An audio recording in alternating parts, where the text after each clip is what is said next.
Bismillahirrahmanirrahim. Assalamualaikum warahmatullahi wabarakatuh. Salam sejahtera bagi kita semua. Semoga mahasiswa dan mahasiswi dalam keadaan sehat sehingga kita bisa bertemu lagi dalam mata kuliah akuntansi perpajakan. Bertemu dengan saya kembali, Bapak Eka Satria Wibawa. Dalam mata kuliah hari ini nanti kita akan membahas yaitu tentang pelaporan SPT tahunan badan ya. Jadi seperti apa SPT tahunan badan nanti kita akan bahas bersama-sama.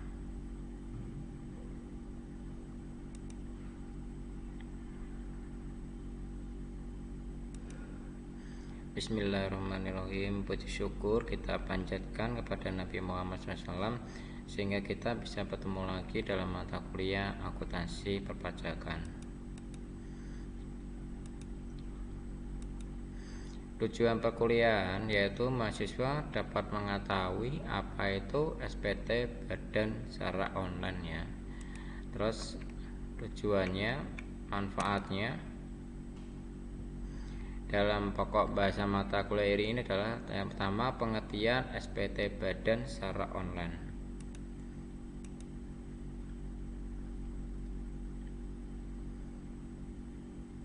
Bagi wajib pajak ya, badan tidak hanya memiliki kewajiban dalam membayarkan atau mencari pajak usahanya saja ya, tapi sebagai usaha wajib pajak WP ya, wajib pajak tentu Anda juga berkewajiban melaporkan pajak surat pemberitahuan atau namanya SPT, surat pemberitahuan tahunan ya, dalam bentuknya SPT ya. Dalam melaporkan SPT, tentu wajib pajak perlu mengetahui dokumen atau berkas yang harus disiapkan ya sebagai persyaratan pelaporan SPT tahunan badan. Itu apa saja yang perlu kita siapkan dalam pelaporan SPT tahunan badan. Di kemarin di mata kuliah sebelumnya kita sudah membahas ya bagian-bagian dari SPT tahunan badan. Apa saja bagian-bagian dari SPT tahunan badan ya, dalam teman kemarin kita sudah bahas bersama-sama.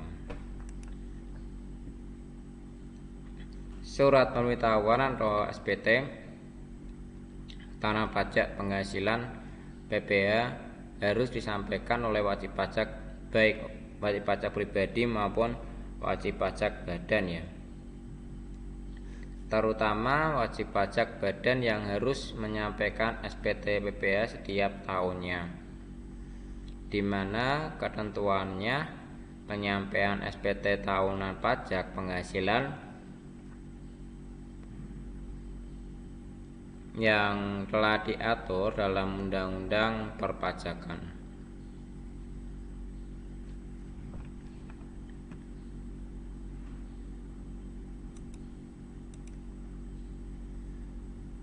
Direktur Jenderal Pajak atau DJP telah menyediakan saluran penyampaian SPT pajak penghasilan atau PPh badan melalui eSPT pada DJP online pajak ya.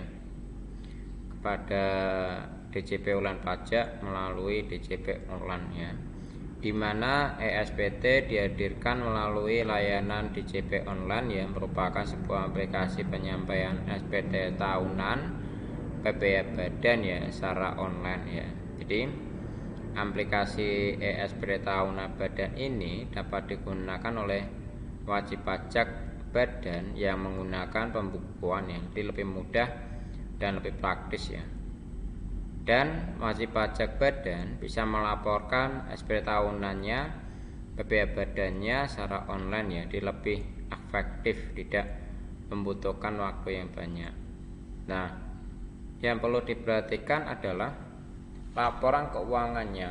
Nah, di sini wajib pajak ya, jangan lupa membuat namanya laporan keuangannya. Untuk apa laporan keuangannya? Nah, laporannya keuangannya ini digunakan untuk melaporkan SPT tahunan badan kita, untuk melaporkan hasil pendapatan kita, pekerjaan kita, badan kita ya. Dia harus jelas terperinci dalam laporan keuangannya. Dan laporan keuangan ini bersikap real ya, jangan dibuat atau bagaimana, karena nanti kita akan pengaruh dalam pelaporan pajaknya kita. Nanti kalau ada pemeriksaan, data kita sudah lengkap, sudah ada ya. Nah, di sini diperhatikan juga, walaupun wajib pajak belum ada pekerjaan, walaupun dia bersifat nihil, belum ada pekerjaan, itu wajib juga melaporkan SP tahunan badannya ya, walaupun dia bersifat nihil. Dan jangan lupa kita membuat surat keterangan bahwa atau pernyataan bahwa apabila perusahaan ini belum ada pekerjaan dari bulan Januari hingga bulan Desember, itu jika laporan keuangannya belum ada pekerjaan ya, artinya dia masih nihil atau nol ya. Terus bagaimana jika sudah ada pekerjaannya? Nah, kita tinggal buat ya, tinggal kita buat laporan keuangannya per bulan Januari hingga bulan Desember, 31 Desember. Kita buat laporan keuangannya dari bulan Januari ke bulan Desember, laporan neraca dan laporan laba rugi. Nah, SPT tahunan PPh Badan adalah surat yang memuat bukti pembayaran pajaknya, SPT tahunan yang disetorkan oleh wajib pajak badan, bukti penyetoran pajak dari SPT tahunan PPh tersebut wajib dilaporkan pada Direktur Jenderal Pajak. Itu wajib sekali dilaporkan ya, jangan sampai tidak kita melaporkan, karena nanti ada bukti pelaporannya. Nah, walaupun nanti dia bersifat nihil, tidak kosong, ataupun ada laporan keuangannya baik rugi ataupun ada labanya, tetap ada bukti pelaporannya. Dan apabila ada setoran pajak, lebih baik dibuatkanlah SSP, surat setoran pajaknya, melalui kode billing ya. Dan sudah mulai sekarang pembayarannya, bukti pembayaran pajaknya itu sudah secara online ya, jadi sudah menggunakan kode e-billing. Silakan yang melaporkan SSP-nya, surat setoran pajaknya, bisa menggunakan e-billing melalui DJP online pajak. Tinggal login aja ke DJP, akun DJP online pajak wajib pajak tersebut ya. Nanti tinggal kita bisa buat e-billingnya, tinggal kita pilih kode jenisnya apa.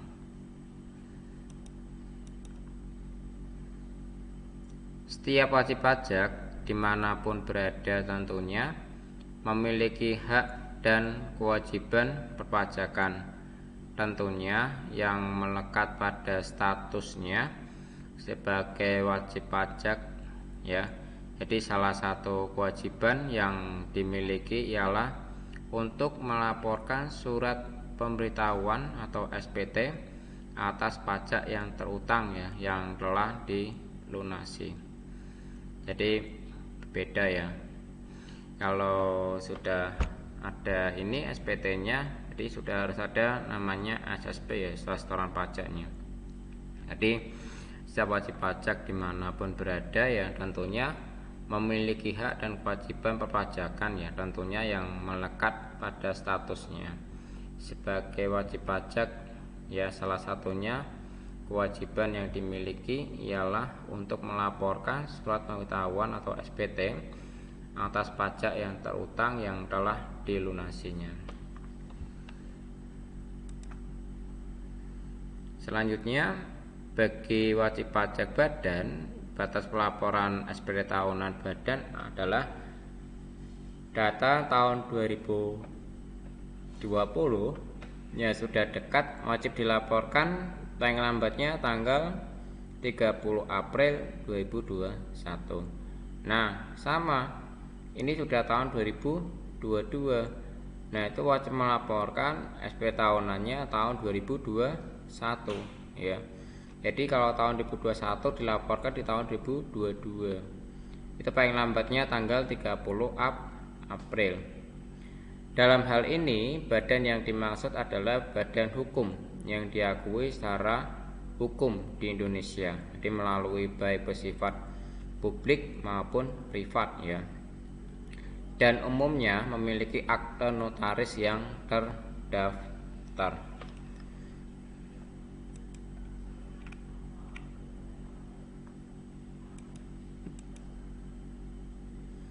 Syarat melaporkan secara online yang pertama sudah memiliki EVIN aktif. Itu wajib sekali. Jika belum punya EVIN aktif bagaimana Pak? Nah, bagi wajib pajak yang belum mempunyai kode EVIN itu bisa mengajukan kode EVIN secara online. Nah, bagaimana caranya Pak mengajukan kode EVIN secara online? Nah, wajib pajak badan yang ingin memiliki kode EVIN aktif itu bisa mengajukan permohonan kode EVIN. Bagaimana pelaporan kode EVIN badan? Yang pertama kita melampirkan scan apa? Scan akte notaris ya, akte notaris pendirian. Jika ada perubahan silakan ditampilkan perubahannya. Tapi jika tidak ada perubahan cukup akte pendirian. Yang kedua, scan NPWP badan. Scan NPWP badan, terus juga scan NPWP dan KTP direkturnya. Nah, selanjutnya baru kita foto diri. Foto diri direkturnya membawa KTP dan NPWP dipoto dan membuat formulir permohonan kode EVIN. Permohonan formulir permohonan kode EVIN kalian bisa download aja di DJP Online Pajak. Itu kan bisa download aja permohonan kode EVIN-nya, nanti kalian bisa isi langsung diajukan ke email. Emailnya ke KPP kalian terdaftar. Nah, Pak, kalau misalnya saya tidak tahu emailnya KPP kita terdaftar, kita bisa lihat di Google ya, kita cari aja email KPP Pratama Semarang Sari contohnya seperti itu ya. Nanti akan keluar emailnya apa, tinggal kita masukkan aja, copy aja, kita masukkan di paste aja ke email, kita kirimkan ke email. Lampirannya kita kirimkan aja.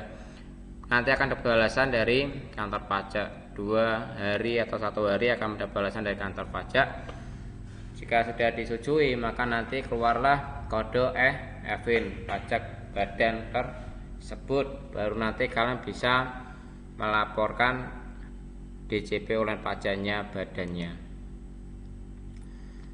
Nah, di sini ya selanjutnya sudah memiliki data SPT elektronik, menyiapkan dokumen yang dibutuhkan. Nah, cara melaporkan SPT badan secara online yang pertama, melengkapi identitas pajak badan dahulu, membuat SPT tahunannya badan melalui e-SPT-nya, mengisi laporan neraca keuangan secara lengkap, mengisi lampiran 5 dan 6, melampirkan khusus dan SSP yang pada menu SPT PPH, membuat file CSV melalui SPT Tool ya, melengkapi e-filing menggunakan hasil file CSV tersebut. Pastikan EVIN Anda sudah aktif. Nah, setiap tahun ya, jadi wajib pajak yang harus melaporkan SPT tahunannya bukan hanya wajib pajak perorangan saja, melainkan badan atau perusahaan juga. Setiap perusahaan yang sudah memiliki NPWP wajib melaporkan SPT tahunan badan ya, baik secara langsung ke kantor pajak terdekat maupun secara online ya. Di SPT tahunan badan adalah surat yang digunakan untuk melaporkan pembayaran pajaknya, objeknya dan bukan objek pajaknya, serta dan kewajiban perusahaan yang sesuai dengan peraturan perundangan perpajakan yang berlaku. Jadi SPT tahunan yang digunakan untuk pelaporan oleh perusahaan yang hanya berjenis formulir SPT 1771.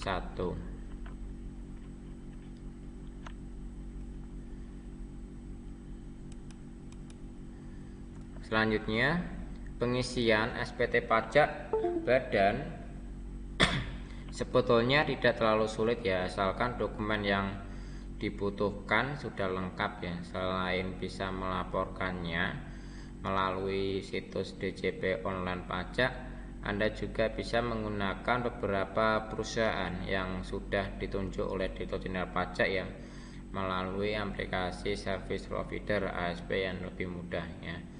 Jadi denda terlambatan lapor SPT badan perlu diketahui bahwa pajak yang terlambat atau melaporkan SPT pajak akan dikenai sanksi ya, sesuai dengan peraturan perundang-undangan nomor 28 tahun 2007.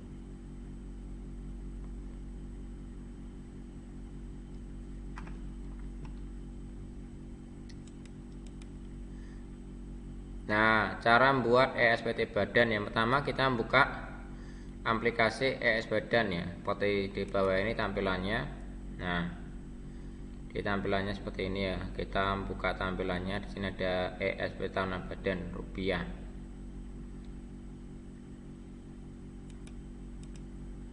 Selanjutnya, setelah klik ESPT PPh tahun badan rupiah, akan muncul tampilan seperti di bawah ini ya. Dia akan muncul. Nah, tampilannya seperti ini.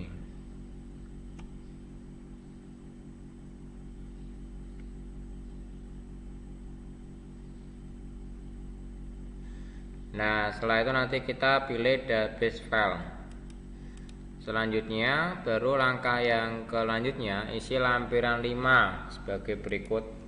Tampilannya adalah bagian A berisi pemegang saham atau pemilik modal. Terus bagian B daftar susunan pengurus atau komisaris. Bagian selanjutnya lampiran 4 yaitu penghasilan yang dikenakan PPh final dan tidak termasuk objek pajak. Nah, terus lampiran keempat halaman 1 bagian A, penghasilan yang dikenakan PPh final. Selanjutnya surat 14 halaman 2 bagian B, penghasilan yang tidak termasuk objek pajak.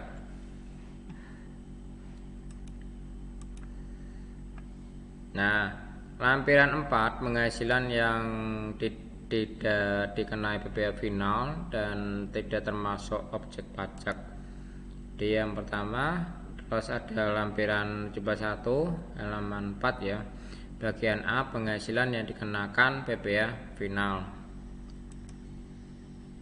Selanjutnya 714 bagian halaman 2 bagian B, penghasilan yang tidak termasuk objek pajak.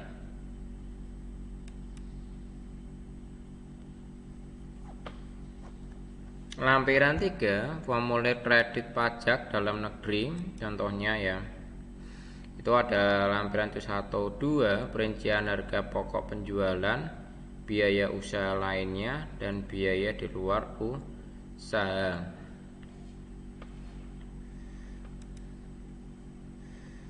Terus selanjutnya ada formulir 1 ya, perhitungan penghasilan neto fiskal. Nah, baik, terima kasih. Sekarang kita lihat contoh bagaimana kalau kita pengisiannya secara online ya. Nah, tadi kan ada pembahasan seperti apa pemohonan kode EVIN aktif ya. Nah, seperti ini. Nah, ini kita bisa lihat ya, permohonan kode EVIN itu seperti ini. Contoh, saya mengajukan permohonan kode EVIN bisnis digital ekonomi. Nah, ini EVIN-nya ya, contohnya ya, di contohnya seperti ini. Nah, pengajuannya. Nah, terus gimana formulirnya? Nah, ini adalah bukti permohonan kode EVIN, contohnya seperti ini ya. Ini bisa dilihat, ini bisa di-download ini di DJP online pajak. Nah, ini adalah laporan SPT yang apa jenengannya yang telah kita laporkan seperti ini dari SPT Tanah Badan. Nah, ini adalah jika kita melaporkannya secara online. Kita bisa diperhatikan ya, di sini ada, nanti akan saya contohkan ini. Bentar, ini belum buka.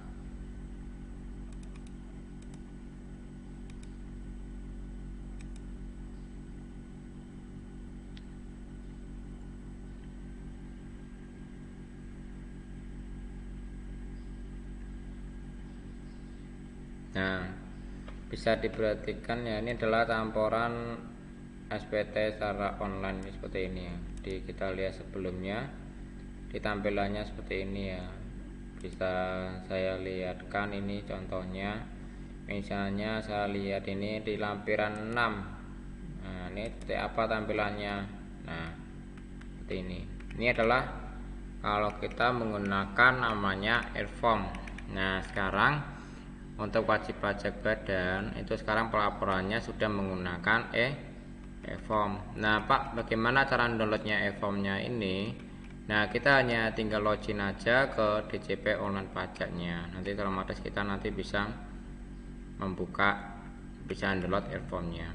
Nah, ini adalah lampiran 4, lampiran 6. Ya, maaf, lampiran 6. SPT tahunan pajak penghasilan wajib pajak badan itu berisi daftar tentang modal pada perusahaan afiliasi ya. Terus ada daftar utang dari pemegang saham atau perusahaan afiliasi. Terus ada daftar piutang kepada pemegang saham atau perusahaan afiliasi. Di contohnya seperti ini, ada NPWP, ada nama wajib pajak, ada periode pembukuan. Di sini ada daftar penyertaan modal pada perusahaan afiliasi.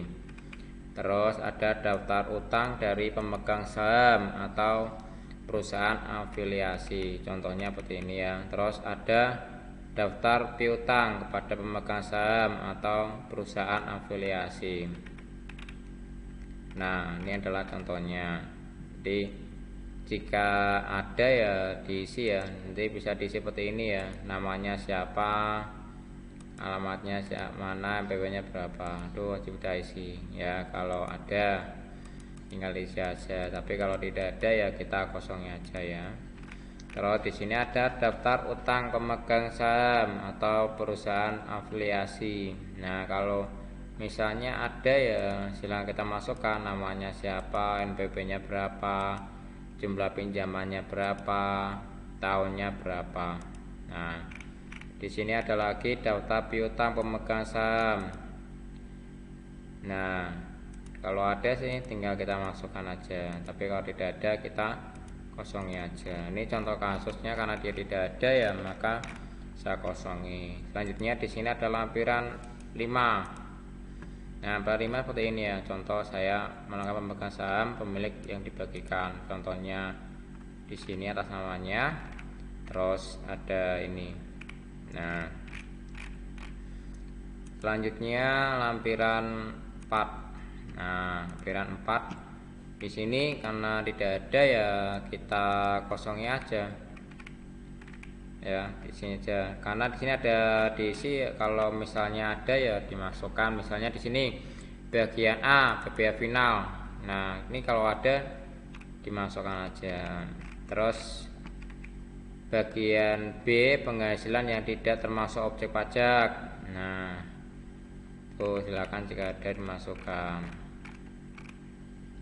Selanjutnya lampiran 3. Nah, di sini ada pemotong atau pemungut PPh 22. Nah, selanjutnya ini silakan diisi ini ya, apabila ada kredit pajak dalam negeri. Nah, itu wajib diisi, tapi kalau tidak ada ya kita kosongnya aja. Terus pemotongan pemungut PPh pasal 23 atau 26. Ini adalah lampiran 3, berisi tentang apa? Tentang kredit dalam negeri. Contohnya nih, karena di saya ini ada satu kasusnya ini tidak ada ya, maka saya kosongi. Tapi kalau ada ya silakan diisikan ya. Terus di sini lampiran 2. Lampiran 2 seperti apa, Pak? Nah, kita bisa lihat lampiran 2. Nah, lampiran 2 ini berisi tentang perincian harga pokok penjualan ya. Ada biaya usaha lainnya dan biaya di luar usaha. Ini diambil dari mana, Pak? Untuk pengisian perincian harga pokok penjualan, ada biaya usaha lainnya dan biaya di luar usaha atau secara komisian. Ini silakan kalian ambil di dalam laporan keuangan kalian. Apabila laporan keuangannya dia 0 atau nil, ya kita masukkannya 0. Tapi apabila ada pembukuan laporan keuangannya itu dari bulan Januari hingga Desember, ada laporan keuangannya, pendapatannya berapa, biayanya berapa, nah kita masukkan aja di sini. Tapi kalau tidak ada ya kita kosongin aja ya, karena ini adalah contoh kasus tidak ada, maka kita kosongin aja. Ini contoh harga pokok penjualannya apa saja dimasukkan sini, biaya luar usaha lainnya apa ya, nanti jumlahnya berapa akan masuk di sini. Selanjutnya di lampiran 1 dia berisinya seperti ini ya. Jadi di sini sama. Ini diambil dari mana, Pak? Dari laporan keuangan kalian. Ini dari langsung. Nah, kalau dari harga pokok biaya usaha lainnya ini diambil dari mana, Pak? Jadi 1B, 1C, 1D ini akan muncul otomatis ya. Akan muncul dari otomatis apabila kita sudah mengisi lampiran 2.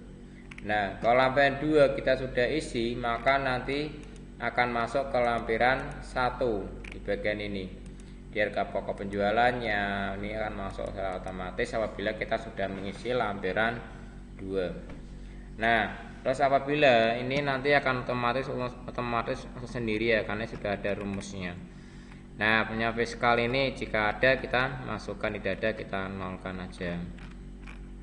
Ini adalah lampiran 1 SPT tahunan dan penghitungan penghasilan neto fiskalnya.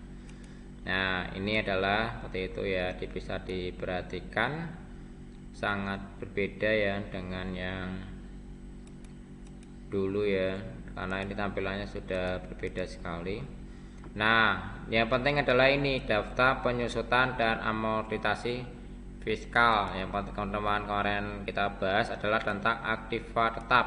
Nah, seperti ini kita masukkan nih daftar tentang fiskalnya apa, misalnya jenis hartanya apa, kelompok hartanya apa, nama harta, bulan perolehan, tahunnya, harga perolehan, nilai sisa, metodenya, penyusunan bukunya, catatannya baik atau tidak baik.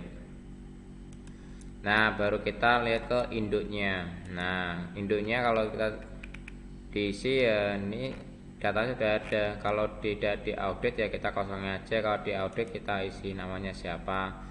Tapi kalau tidak diaudit ya kita kosongin aja. Karena di sini nanti di mana, Pak, ini atau penghasilan netonya ini akan otomatis masuk sendiri apabila kalian sudah membuat di lampiran 1. Nah, apabila lampiran 1 kalian sudah terisi di sini, di 3 ini sudah terisi, maka otomatis akan masuk ke lampiran induk.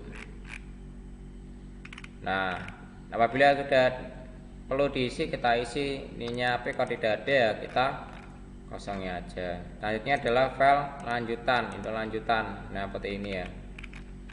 Terus di sininya terakhir adalah Semarang, tanda tangan, nama lengkap pemegang pengurusnya siapa. Nah, kita isikan aja, kita kirimkan. Nah, seperti itu ya.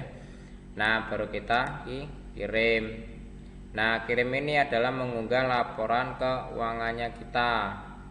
Nah, baru ini adalah SK surat keterangan apabila ini dalam keadaan nihil ya. Contohnya apa surat keterangannya jika dia keadaannya nihil seperti ini. Surat pernyataan proses keterangan apabila dia belum ada pekerjaan. Jadi surat keterangan tanda tangan di bawah ini namanya jabatannya apa, menerangkan bahwa ini belum ada pekerjaan atau pendapatan, tanda tangan di bawah ini. Jadi baru kita nanti laporkan ke e-formnya ini ya. Setelah itu kita baru masukkan kode verifikasinya. Kode verifikasinya dari mana, Pak? Nah, Kode verifikasi ini akan muncul apabila kita sudah mendownload e-form ini ya di DJP Pengelolaan Pajak. Nah, e-form ini kode verifikasinya akan dikirim melalui email wajib pajak yang aktif, akan dikirimkan ke emailnya tersebut, baru nanti kita bisa kirim. Nah, kalau sudah kirim maka nanti akan muncul laporannya seperti ini. Nah, akan muncul seperti ini bahwa kita telah melaporkan SP tahunan badannya. Baik, terima kasih dari sini. Apabila ada pertanyaan atau belum jelas, nanti bisa jawab dengan saya, baik chat atau dikduk. Baik, saya Eri. Assalamualaikum warahmatullahi wabarakatuh. Terima kasih mahasiswa dan mahasiswi.